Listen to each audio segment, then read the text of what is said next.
We have 57 new locally acquired cases of coronavirus in Victoria. 54 of those are linked to known outbreaks. 3 of them are being further investigated, and we'll update you on the results of that investigation. Those investigations are when we have more to add. 44 of those 54 cases were in isolation for the entirety of their infectious period. I think 41 of those 44 are day 13 tests, so it's the system working exactly as it should. We thank the many tens of thousands of people who are currently tucked away, no risk to public health, doing their ISO, doing it diligently. We're supporting them as best we can, but it's a really big contribution that they make.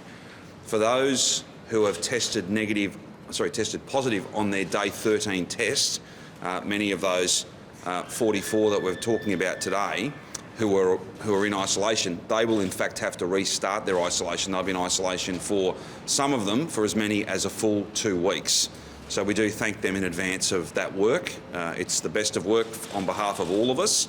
But these numbers, I know 54 seems a very big number, but 57, seems a very big number, but when the vast majority of those have been in isolation for their infectious period, that's exactly what we want. That's exactly the system working as it should work.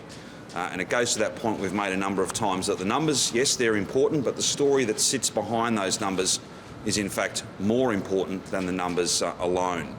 So again, we thank all of those who are in ISO, and we thank those who will have to do a longer isolation period because the day 13 test has shown that they have coronavirus. Jerome can speak in more detail to the breakdown of where those day 13 tests have come from. I would just say that as you move through the outbreak and its different stages, these are principally Altaqua students and close contacts, close personal contacts from that school outbreak.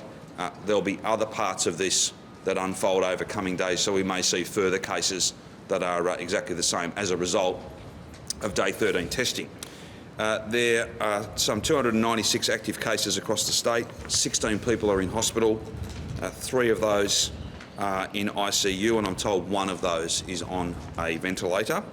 There were just under 50,000 test results received overnight, so that's 49,607 tests, and we thank each of those people. That's a significant uplift from some of the numbers that were a bit low only a few days ago. We called for people to come forward, particularly in that inner south area, and we've seen very strong numbers of people coming forward to get tested in that part of Melbourne and indeed right across the whole state. If you've got any symptoms whatsoever, please come forward and get tested. It's such an important thing, a powerful thing that you can do to protect your family and indeed to help us protect every single family right across the state. That's where we want to see those numbers as close to that 50,000 number and even higher if they need to be, based on people and symptoms. We want everyone to act on those symptoms as soon as you register them and come along and get tested. I just again make the point that 99.1% of results are received the day after you have the test taken. So the turnaround time is still very quick. The queues are not that long, and it's such an important thing for you to do to help all of us defeat this thing. Get tested as soon as you register any symptoms. And if there's a family member who you think has got symptoms, then you need to prompt them to go and get tested as soon as you register that they have symptoms. If we all do this, if we all play our part, then we'll have more tests and we'll have a clearer picture of where this virus is and a clearer picture of where it isn't. And that helps us make the best decisions for restrictions and rules, and it helps our contact tracers do all their important detective work as quick as possible. Now, in terms of jabs, yesterday was a big day for vaccinations. 27,581 Victorians were vaccinated yesterday.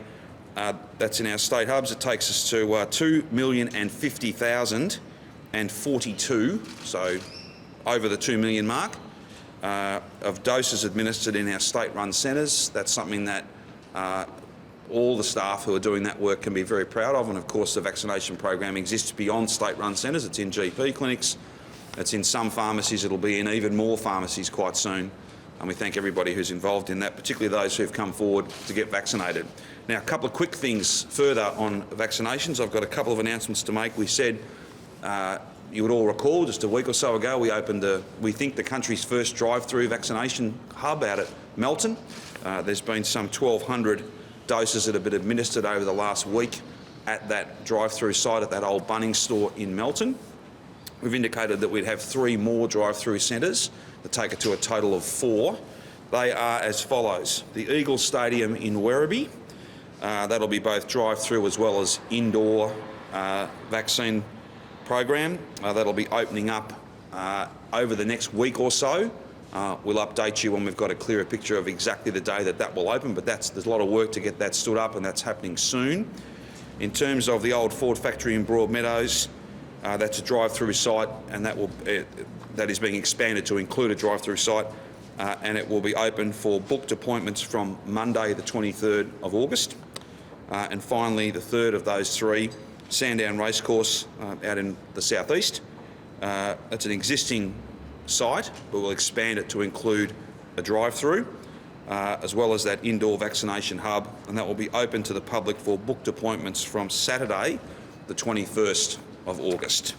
So off the success of the test drive-through out in Melton, there's 3 more of those that we can open progressively Saturday, Monday, and then we'll come back to you on the Wyndham site in due course. Just a little bit more work to be done to finalise the exact day when that will be open. Speaking of appointments, just my final point before I ask Ben to speak to some other matters, and then Jerome can take us through individual cases and that sort of outbreak map. And Shane's here as well, Chief Commissioner, to speak to any enforcement issues. Just on appointments, I know that we've all spoken for a long time about the fact that we wish we had more vaccine and we could vaccinate everybody, as fast as possible, and that supply has been a real challenge. But we are seeing more and more supply become available to us.